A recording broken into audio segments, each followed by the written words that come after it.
World Snooker Champion, John Higgins.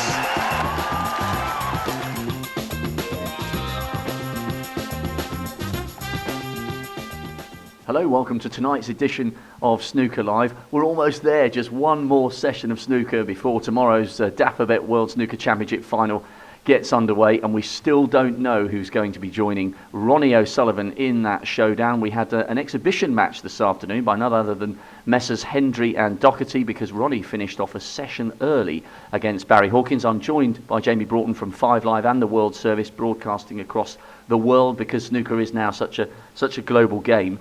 And Jamie, Ronnie did well to seal that 17-7, and he's had the benefit today of a complete day off. Yes, I don't think that can be underestimated, Rob, either as well, can it? You know, having a day off, and not just the semi-final getting through with a session to spare, but also the quarter-final as well. Obviously, he was challenged quite closely by Joe Perry, came through, played brilliant snooker at the end with those back-to-back centuries.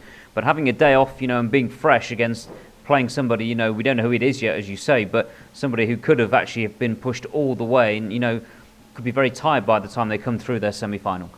Yes, there were a lot of Ronnie O'Sullivan fans who were very, very happy last night, and we grabbed a couple of minutes with Ronnie after the press conference. Ronnie, another massive occasion, huge reception for you when you came out, and you're in to the sports showpiece showdown for a 6th time.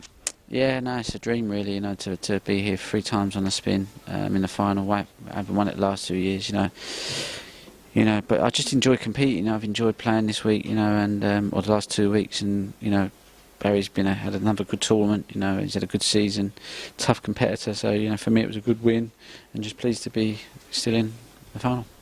Is that the best you've played so far in this tournament, in spells? Yeah, in spells, you know, in spells I've played pretty good, you know, and when it wasn't that great, you know, we all miss balls and make mistakes, and you just have to accept that. But it's how quickly you can recover from that and get back on putting frames on the board. Barry said one of the things that impresses him about you, he said, is how tiring this tournament is mentally. He said he was knackered after the 2 frames he had to win to finish off Dominic Dale after his comeback, and he just said it's just so hard to win this tournament from a mental perspective. But I guess the fact that you've done it that number of times, you've got the mental equipment to get over the line. I don't really know, you know, I feel fresh as a daisy, and I'm not sure whether it's because I've had I haven't taken a lot out of me in the last 2 matches. But yeah, I mean, there's an element of that, you know. If I'd have had, you know, the game with Joe Perry, that was a big match for me. But, you know, if you can get your nose in front and you can stay ahead and keep plodding on, I think, you know, I only feel like I get stronger as the tournament go on. You know, the last 2 years that I've won it, I felt like I could go and play another 17 days. So, but it can be tiring mentally. But, I feel fresh. Three, a few years ago, 3 in a row, you would have thought, wow, I'll take that. Yeah, of course I would have done, mate. I'd have said you're having a laugh, really. You know, so you know, for me, you know, 1, 2 in a row, with a chance to make it 3. You know, that's all it is. It's a chance because you know you got some. I got a really easy match in the final. You know. Any preferences as to whether you face Mark Selby or Neil Robertson? I mean, they're locked in an epic duel at the moment. As we talk, they're 9-7 coming back out tomorrow morning. I'd rather play Cliff Auburn in the final. No, you know, no preference really. You know, I'm mentally equipped to be able to deal with the pressures of playing in a final. You know, it is a clash of styles sometimes. You know, and obviously Neil is a much more aggressive player, but so is Selby. You know, like Steve mentioned it well today. You know, he'll kind of. He can take the pace at his game, and if you can't kind of step up the pace, then he's the kind of player that is a predator, and you know he can score heavily as well. So, you know, I've had some great matches with Mark over the years, and you know, I know how good a player. Since working with Steve, you know, I've kind of got much more respect for him now because I know what a great temperament he has, and I've had to work on that to get one to be anywhere near as good as Mark's temperament because he's the ultimate match player, if you like. So either Neil or Mark's going to be a tough match. And what will you do with your day off tomorrow? You try and keep as low profile as possible and get as much rest, or might you go out for a run, get some fresh air? How do you fill a day where you thought you would be coming out for the 4th session of a semi-final in the afternoon? No, it's no problem. You know, I've got a nice hotel, got some good friends here, so I'll chill. I'll do my run, I get to eat maybe Turkish in the afternoon and then Chinese in the night now. You know, because I haven't got to worry about getting ready for a snooker match. No, so it's okay to have a day off, and No, just enjoy it, watch a bit of the other match, come down the Crucible, chill out, and just soak up the atmosphere, because I suppose it's a bit like tennis players when they come to Wimbledon. It's just great to be around the venue, it's such a buzz, so even when I'm here and I'm not playing, sometimes I like to come here because it's just got such a nice feel about it. Well, good luck on Sunday. You've got to be in it to win it, and you still are. I'm in it. So Ronnie through to a sixth final, and Jamie, great to hear that it still means as much to him, because when he's out there for a big final, it's a great occasion, especially if you have an opponent of the quality of Mark Selby or Neil Robertson. It's going to be a wonderful atmosphere. It's a hairs on the back of the neck moment, even from an MC's perspective. Well, you know yourself, Rob, you don't have to do much to the crowd to get them going. When Ronnie O'Sullivan's here, he's the snooker player that has the X factor. He draws everybody in. Most of the crowd will be cheering for him. And he, as he himself has just said there, he still loves it. That's why he's still playing the game. He's a big snooker fan himself. He's a great student of history of snooker. And, you've got to enjoy these moments, because we're watching history. It could be many years before we see anybody else winning or having the chance to equal the greats, the likes of Steve Davis and Ray Reardon, 6 championships apiece. And, of course, I think it would be extra special as well for Ronnie. He's obviously a good friend of Steve. He grew up respecting Steve Davis. And let's not forget, he was coached by Ray Reardon here at this famous venue a few years ago as well, so he's learnt from the great man. There are brilliant stories to emerge, and from the perspective of the potential opponent, whoever wins that. But a familiar face in the crowd whenever Ronnie's playing is Damien Hurst. They've become pretty good friends, and he gave us a couple of minutes after Ronnie's press conference last night as well. Well, Damien, you've been here for what seems an eternity, like everyone. The snooker marathon is coming to a conclusion. And how much have you enjoyed the tournament so far? Oh, I've hated every minute of it. No, it's been brilliant. I mean, I've just been up for Ronnie's matches, but it's up and down like a yo-yo. I used to always be really positive, and then I'd talk him out of his negativity. But now he's getting me being negative now. I look more at his tip than I do about anything else. Yeah, the tip's been causing a few issues, but he looks as though he's got it under control. I used to think it was in his head, but now I'm not sure. I think it might be real. But it's in my head too. Some of his long pots in this tournament have been absolutely superb. You're quite a student of the game. He's been impressive to watch at times. Yeah, I mean, he's always brilliant, Ron, isn't he? It's like because he's. I mean, I suppose with snooker, you kind of think it's geometry that'll get you out of trouble, but it's more fluid than that, isn't it? So it's like he comes in and kind of humanises it. Astonishing.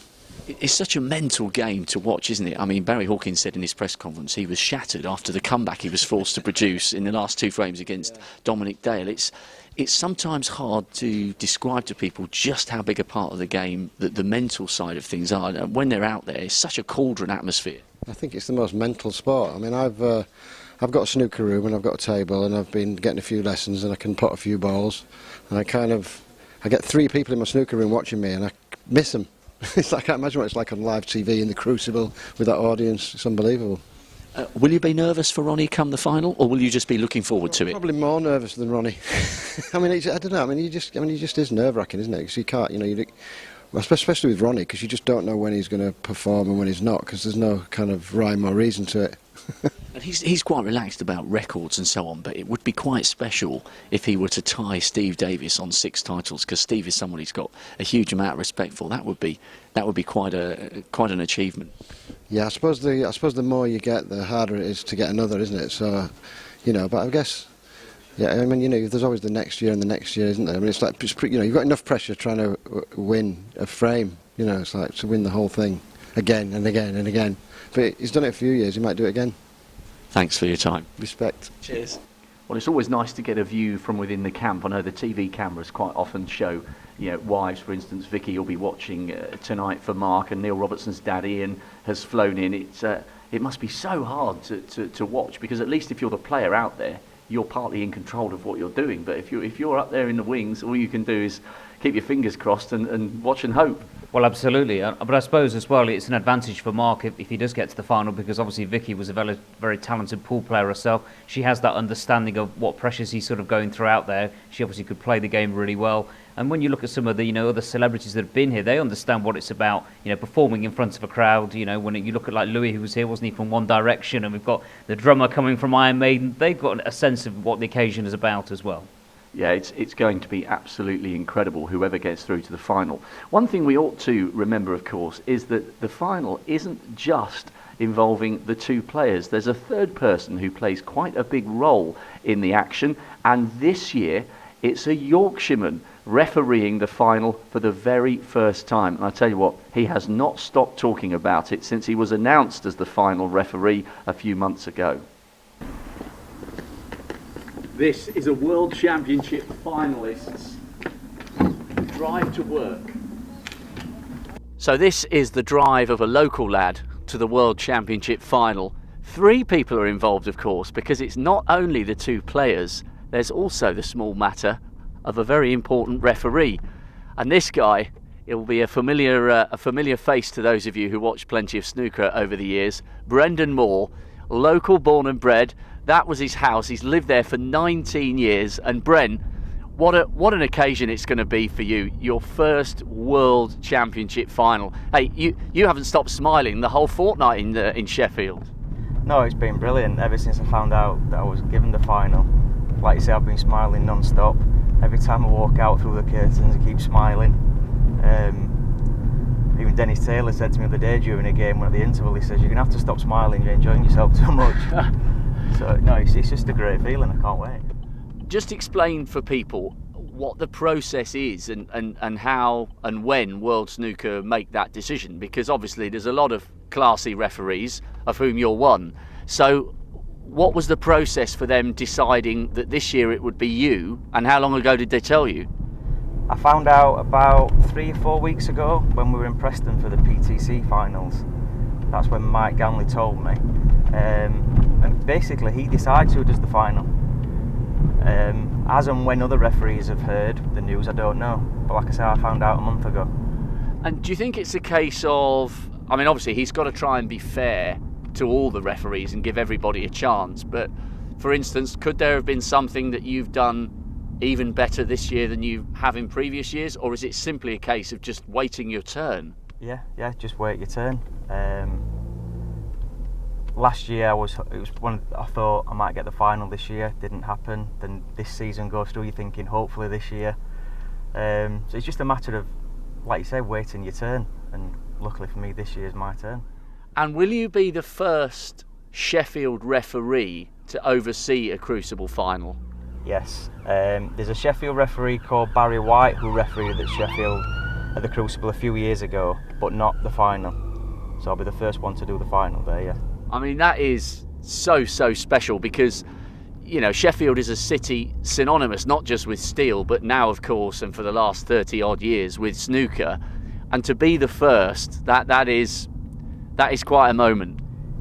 Yeah, I'm so proud. As a Sheffield and a snooker fan, we love this Crucible. Every time the World Championships come around, I mean, for years people are talking about it. It might move, go somewhere else. But as a Sheffielder, I'd be absolutely gutted. We love it. It's these 17 days. It's fantastic for Sheffield. It just goes snooker mad. And just finally, then, on the day of the final, what time will you come in? Well, the session starts at 2 o'clock, so I'll aim to get into the Crucible about 1:45, 1 o'clock. Get changed, set the table up, and then just unwind for half an hour and get myself ready for it. Oh, that's quite interesting. So you actually won't have hours and hours of sitting around thinking about it. You'll come in, get ready, and get on with it. Yeah, pretty much so. Yeah, it's a case of just walking in, get changed, set the table up, then go and have a cup of coffee and just relax for half an hour. Well, it goes without saying, but we'll clarify anyway. We really hope you enjoy it. The first Sheffield man to referee a World Championship final in his own city, in his own county. Big Brendan will be wearing the biggest smile of all 3 people who walk out on stage at the Crucible. We know he's going to be there, and certainly 2 world-class players will be joining him. So spare a thought for Big Bren, as well as the 2 players, when the drama of the season's climax gets underway. Well, it'll be a brilliant moment for Brendan when he's introduced to the crowd, as I'll clarify for people that he is Sheffield born and bred, and his children are going to come, even though apparently they don't really like snooker. And he said they'll probably leave after 2 frames, but they said they wanted to be there to watch him walk out for the first time, for the first session of the final, and just see for themselves the kind of size of his reception. That's really nice. We've had a Yorkshire champion in the form of Joe Johnson, but to have a Sheffield referee, that's going to be pretty special. Well, it is, and he's been a fantastic ambassador, hasn't he? And you look at the standard of refereeing. I mean, you know, there's an elite number of referees that get the opportunity to ref here, and to do it in your home city is very, very special. And I suspect, you know, when we get a first Sheffield player qualifying and gets to walk out there as well, they'll get the same sort of reaction from the home crowd, who I'm sure will make an awful lot of noise when he comes out. That is the perfect way to tee up the final before the two players come out. So, we've already talked about the fact that Ronnie O'Sullivan is once again in his 6th World Championship final. Mark Selby, Neil Robertson, as I look at my watch, is about half an hour away from coming back out for the concluding session. 12 all, two brilliant blokes, two amazing players. It's almost a shame, well, it is a shame that there isn't room for both of them in the final, and such is the mark of the quality of the contest. It almost deserves to go to a decider tonight, doesn't it? I think so. I mean, I was chatting to Cliff Auburn, you know, the former world champion, yesterday, and he said the match, he's been watching it, has been worthy of a final, and it certainly hasn't. It's a shame there's a loser. Be interesting to see how this final session develops. Can Neil Robertson, can he pull away? Can he score quickly, make some big breaks and pull away from Mark, or is it going to go all the way to the final frame? Given some of those final frame deciders we've already had in the earlier rounds, I think I'll put my money on that, Rob. Well, it's interesting, isn't it? Because the pattern of the match twice, Mark was 10-7 up and then Neil comes back to 10 all. Then Mark goes 12-10 and Neil takes the last two to tie on 12 all. But an interesting statistic from our press room is that the last time there was a deciding frame in a semi-final, it was Mark Selby beating Shaun Murphy en route to his, up until now, only Crucible final in 2007. So although Robertson's shown tremendous mental strength to always pull back Mark Selby's leads, I wonder whether that will be in the back of the mind of the jester from Leicester, that he's been in the semis before in a deciding frame and he was the one to win it. And also, don't forget his record. I know it's not strictly relevant in terms of the tournament, but remember his record in final frame deciders at the Masters as well. I mean, he's got a phenomenal amount of self-belief. He doesn't give up ever. He goes to every ball. And if it went down to a final frame decider, you'd probably put your money on Mark Selby. That's not being disrespectful to Neil Robertson, but if you're looking at records purely alone, you'd probably back Mark Selby. But it's anybody's, isn't it? I mean, they're just, both of them are such fantastic players. Well, it's all teed up to be a brilliant, brilliant night here in the Crucible. Join us live on the BBC at 7 o'clock. It's Selby or Robertson to join Ronnie O'Sullivan in the showpiece final tomorrow. They're 12 all. Watch this space for drama. For Snooker Live for now, bye-bye.